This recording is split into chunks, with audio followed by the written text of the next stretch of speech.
if you want to be confident on camera, it really takes being prepared as well as facing the camera. So, something that helps me to deliver my content well is to have an outline. So, even for, okay, there are some videos where I actually do take the time to do an outline, and sometimes I feel pretty passionate, so I just dive right into it. But I'm going to start from the perspective of having an outline. And so, if you know what the title of your video is going to be about, and then you also list the main points of what you have to cover. Absolutely. Because I hate when I leave certain things out of my outline and then I film the video and then I don't say them. So I've been starting writing exactly the points that I want to do. Now, you don't want to do the whole paragraph. Some people do that and then you could tell it's obviously scripted, but definitely writing something that you absolutely have to say, I would definitely write that down so that way you can glance at it and be like, okay, I need to talk about this. And something that has helped me as well and other creators is just writing a bullet point and then just going into your story. So you kind of already know, okay, for this specific topic, I'm going to talk about this story involving my friend, or I'm going to talk about this story on what happened during my day last month. So having the stories on lock is definitely important to help you deliver. Now, even a step before that, you have to be confident in what you are actually saying on video. And so, how do you even have that confidence? Through lived experience. If you can clearly see the results that you have gotten before doing your process or doing whatever it is that you want to talk about, that's a really good indicator that you know what you're talking about because that is your experience. Now, we also want to be careful of having generalizations that aren't based in proof. They don't have evidence with it, but we can definitely say, like, in my experience, or this is what I had to deal with today. And that makes it relevant because it happened to you. And then you can talk about different ways, like what you might approach something differently or something that you wished would have happened. That's your story, that's your perspective. So that's really key, and just having faith. So if you know that you know how to do something in a very efficient way, you can talk about that and just rely on your experience. Like, this is the result I've gotten for myself. Maybe you have gotten that result for someone else as well. And you could just come on camera and just act like you're talking to a friend.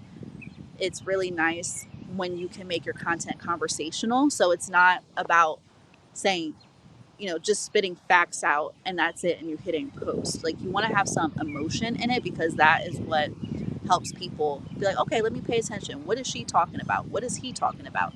You can do different things where you can lean in, like I just did, and then you can lean back out just to show that you're not stiff. Um, Something that I did love about journalism is particularly when you are doing a news report or like a stand up or something like that, you can actually, emphasize your voice, or you can like just kind of talk in a way where it's like engaging. You can raise your eyebrows, like to give a little bit of emotion. Like, even though, doing the news can still be like a stiff thing, I really enjoy how people have like that reporter voice. So you can practice that as well. And just keep in mind, what would a certain journalist do? What would Rick Williams do? What would Sarah Bloomquist do if she was talking about a story? Like, at what point does her voice go higher? What point does she take a pause so people can think? That's all that goes into your delivery and what you want the person to do, what type of action you want your audience to take. And this isn't confined just to YouTube. You can do this for Facebook, you can do this for Instagram, but just creating videos that have emotion, that have feeling, that can allow other people to feel something. And people feel things when we share our stories with them. And people love hearing, like, okay, what changed? Like, what was the transformation? How do you feel now? Like, that follow up is key, is having a flow from beginning to end. And just taking your time to speak. Like, even with me, it depends on what situation I'm or what environment I'm in. But sometimes I talk really fast, like this. And other times, like now, I'm very calm. I'm very confident in what I'm saying because I've actually practiced it for a long time. I've done it, done the outlines, felt all the feelings having to involve like stepping on camera and talking, and also just feeling happy in what I'm wearing myself. Ooh, what is that? Is that a bee? I'm not editing that out. I told y'all I don't have time to edit it. Oh my gosh. They must love the color I'm wearing. Okay, well, that's a fun little video for y'all. But like I said, I'm still calm, even with that bug flying. It's okay. But yes, you can be very confident.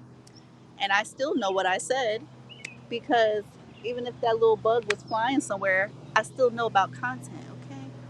So try that out. Let me know how it worked out for you below. And again, let me know if you have any questions because I can help with that. So I hope you have an incredible day creating your content and stepping into your power that is your platform.